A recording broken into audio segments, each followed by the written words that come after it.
কেনাকাটা করার জন্য আমরা শপিং মলে চলে এসেছি, আমার বর আর আমি দুজন মিলে। আর এই আসা মাত্রই আমরা জুডিওতে ঢুকে গেছি শীতের কালেকশন দেখার জন্য। তারপর বাড়িতে এসে আমি এগুলো পাকোড়া বানিয়ে নিয়েছি সুন্দর সুন্দর সসের সাথে। এটা আমরা আজকে ডিনার রাতের বেলা সেরে ফেললাম। আর কিছু ছিল দুপুরবেলার, একটু সবজি বেঁচে ছিল, সেই সবজিটার সাথে। হ্যালো, আমি দীপু, আর দীপুস ব্লগে সবাইকে স্বাগত। আশা করছি আপনারা সবাই ভালো আছেন, আর আমিও ভালো আছি। চলে এসছে আবারও একটা নতুন ব্লগ ভিডিও নিয়ে। সবার প্রথমেই আমি দুপুরবেলার রান্নাটা ঝটপট করে করে নেব। দেখতেই পাচ্ছেন এখানে কাতলা মাছ দিয়ে দিয়েছি, মাছটা এখন ভালো মতো করে ভেজে নেব। এখন আমি মাছের মুড়ো দুটোও দিয়ে দেব, ভালো মতো করে মুড়ো দুটো ভেজে নেব আর মেশানো সবজি বানাবো মুড়ো দুটো দিয়ে। আজকে আমি রান্না করব বিভিন্ন ধরনের সবজি, যেমন আছে এখানে মিষ্টি কুমড়ায় দেখুন কচি কচি পুঁই শাক, শিম, বেগুন, আর এখানে আছে কচু। এগুলো দিয়ে মাছের মাথা দিয়ে একটা সবজি রান্না করব, খুব ভালো লাগে খেতে আমার। সবার প্রথমে কড়াইয়ে তেল পাঁচফোড়ন দিয়ে সবজিটাকে দিয়ে দিয়েছি।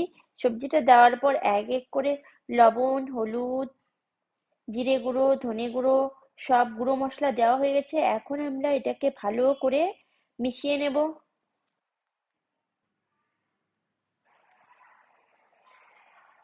এখন আমি 5 মিনিটের জন্য ঢাকা চাপা দিয়ে দেব।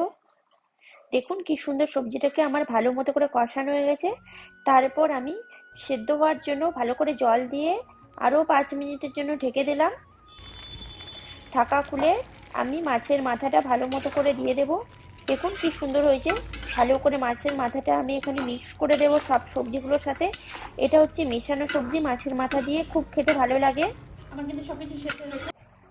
আমরা দুজনে সন্ধ্যাবেলায় বাইক নিয়ে চলে গেলাম আমাদের পাশে একটা শপিং মলে কিছু কেনাকাটা করার জন্য। তো দেখতে পাচ্ছেন এখন আমরা বাইকটাকে পার্কিং নিয়ে দিব। তারপরে আমরা দুজন মিলে এসকেলেটরে করে উপরের দিকে উঠে গেলাম। এই যে আমরা এটা দিয়ে এখন এন্ট্রি করব। এখানে অনেকগুলো গেট আছে, যারা গাড়ি বা বাইক নিয়ে আসে তাদের জন্য আলাদা, আবার যারা হেঁটে হেঁটে আসে তাদের জন্য আলাদা দিক দিয়ে ঢুকতে হয়। অনেক বড় শপিং মলটা, অনেক কিছু ব্র্যান্ড এখানে আছে।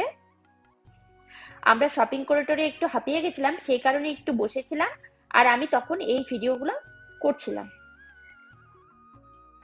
আমি যখন দুর্গাপূজার পরে এক্সাম শেষ করে আমার বরের এখানে আসছিলাম, তখন আমার হাজবেন্ড বলছিল যে এখানে নাকি ঠান্ডা পড়ে না। আসলে হ্যাঁ, আমাদের মালদা জেলাতে যেমন ঠান্ডা পড়ে এখানে কিন্তু তেমনটা ঠান্ডা নেই, একদম হালকা ঠান্ডা। তবুও ঠান্ডা লাগছে, সেই কারণে আমি সোয়েটার নিয়ে আসিনি বাড়ি থেকে। এই কারণে কিছু কিছু সোয়েটার কেনার জন্য আমরা শপিং মলে চলে এসেছিলাম। দেখুন, এটা দেখছিলাম জুডিওতে। জুডিওতে সোয়েটারের কালেকশন গুলো কেমন, খুব হালকা শীত তো, সেই কারণে সব হালকা হালকা পাতলা পাতলা সোয়েটার এদিকে।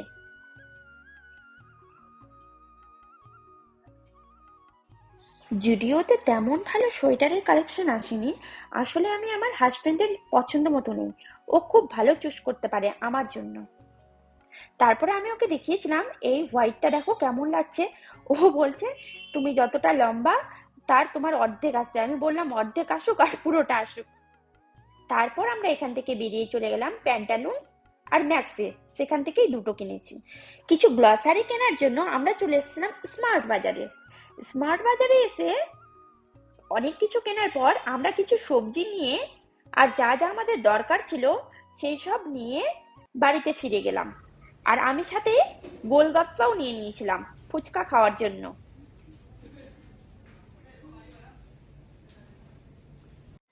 আর আমার খুব পাকোড়া খেতে ইচ্ছা করছিল, সেই কারণে বাড়িতে এসে ডিনারে আমি ডিমের চপ, পেঁয়াজি, ফুলকপির চপ আর আলুর চপ সস দিয়ে বানিয়ে নিয়েছিলাম। আর এটাই ছিল আমাদের আজকের ডিনার।